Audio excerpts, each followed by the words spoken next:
As with the last speech, I've got my flow of the speech, I've got some global commentary on the speech, my evaluation of the speech, and some attempts at revising his talk outline. So let's go ahead and begin with just walking through the talk. So in general, I do like this speech. I think it's enjoyable. I think he's a delightful speaker. That said, it's not ideal, and there's still some areas to revise. So let's start off here. So the opening, he actually goes ahead and says what his goals are. This is a good speech in that sense for talking about what speech goals are. And you don't always have to say what your speech goals are, but you can if you wish. And in some ways that can help clarify for the audience the nature of the talk. So a lot of his decisions in this talk make sense given that he states as his goal to change the way we think about honeybees. And so if that's the goal, a lot of his decisions, particularly those in the last portion of the speech where he moves through those images, make a little bit more sense, and they kind of have a logic to them. So he opens up and he talks about the goals. He's got a really good section in this, and we'll return to this in our discussion of introductions for informative speeches, about talking why bees are important, why you should care about this topic. Even if you haven't thought necessarily that honeybees have an impact on your life, he's got an argument here basically saying bees are important to agriculture and bees are important to financing. Then he talks a little bit about urban agriculture. He's got some pictures there, and he says, as it currently stands, we hide our bees. Then he jumps over to this point about how pollination works. Then he jumps back to a point about urban living in the future will need bees. So my first question, my first issue with this is structurally. He's got this thing that he says about urban agriculture, then he stops it midway through because he ends up talking more about urban agriculture later on with this point about pollination. So he's kind of breaking apart his opening discussion of urban agriculture to drop in this section about pollination. I would agree that this point on pollination is probably quite important. People may have forgotten their fifth grade nature class, but he's breaking apart something that probably needs to be retained as a whole. Anyway, so he's got the pollination, which is very clear discussion, informative speaking on how pollination occurs, some urban living in the future, and then he's got this point on interesting results on urban beekeeping. So bees like cities, die-offs may not occur as much as on cities, and just some rumination on why cities might be good for bees. That's that section he has about urban islands.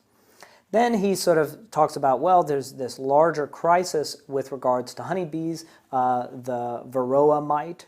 Then he talks about his research, his background, and he talks about what he researches.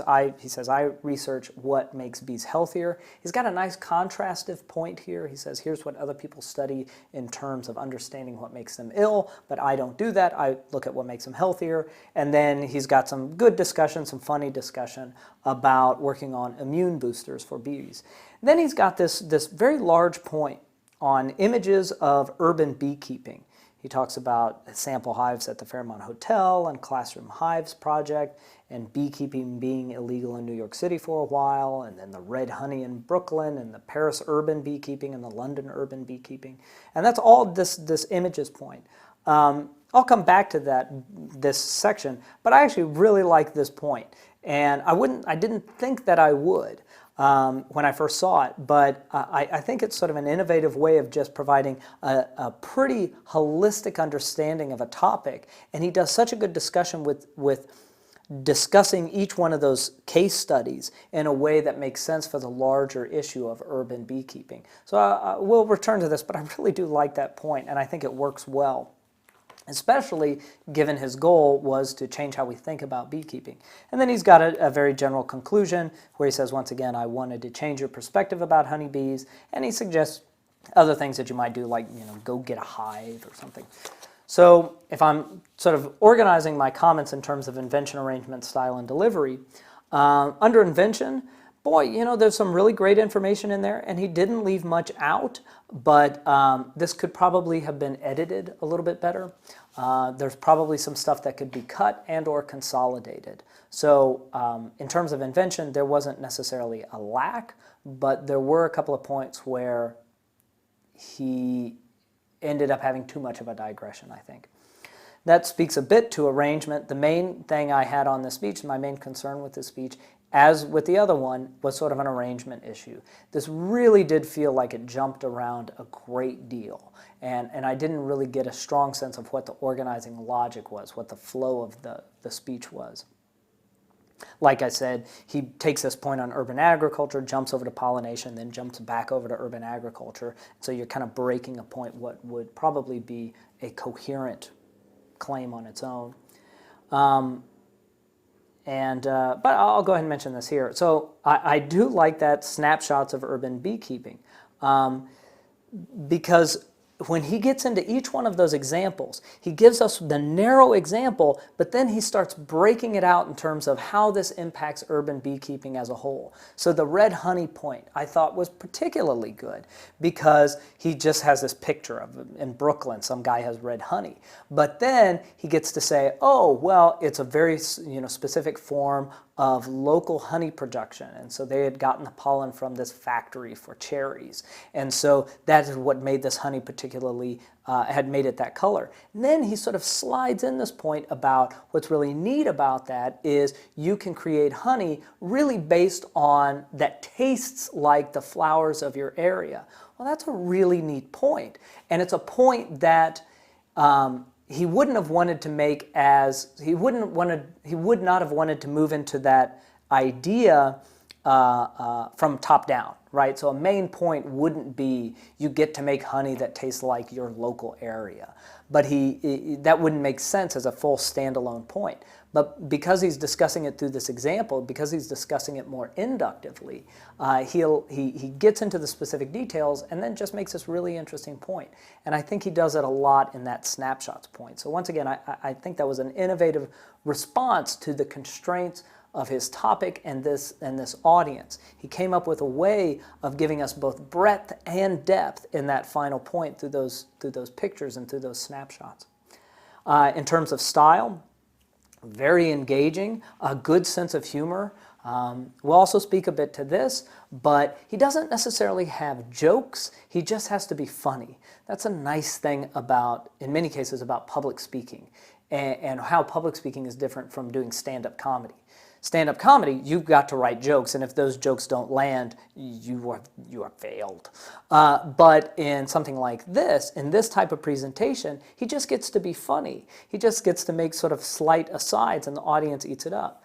In many cases, the nice thing about public speaking, this is my anecdotal evidence, in many cases, the nice thing about public speaking is the threshold for humor is so stupid low you could trip on it. And so all you have to do in many cases is be funny, or at least indicate a willingness to your audience that you're trying to be funny. And I think he sort of succeeds very admirably in that regard. In terms of delivery, I certainly think he could slow down. He's going pretty fast. And then the other thing I really hear in this presentation is he needs to breathe. I can always tell when there's some issues with breathing because I feel myself getting short of breath listening to a talk like this. He's not, if you'll remember back to the impromptu speech, so back in week 3, remember the guy who had sort of the panic attack at the city council meeting?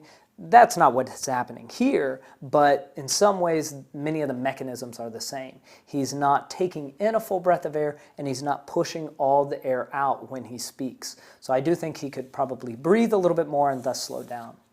So in terms of the evaluation form, invention, that's a strong good. I think his key ideas could use some editing, but there's a lot of information there. In terms of his evidence and explanation, that's a good, possibly a slight, I don't feel like I could totally throw that over to excellent, but it's a very strong good. He does so much with his examples and with his evidence. Maybe I'll put that in excellent. The more I talk about it, the more I think about it. He was using evidence and examples as a way of informing, and they just really, synthesized the content for me. In terms of arrangement, there's so much editing I want to do here, so probably an adequate there. But it's interesting to see. He can have excellent invention and still need to do some work on arrangement. So these don't always, one doesn't promise the other. In terms of style, Good or excellent. He certainly demonstrated a sense of enthusiasm and excitement about this topic, and it's infectious. I mean, he's an engaging speaker. Could probably slow down, but I certainly think he conveys that sense of ethos. Memory and delivery, I need some more breathing. Maybe there's some overexcitement there. I can empathize with that. But yeah, that's probably at least a strong good.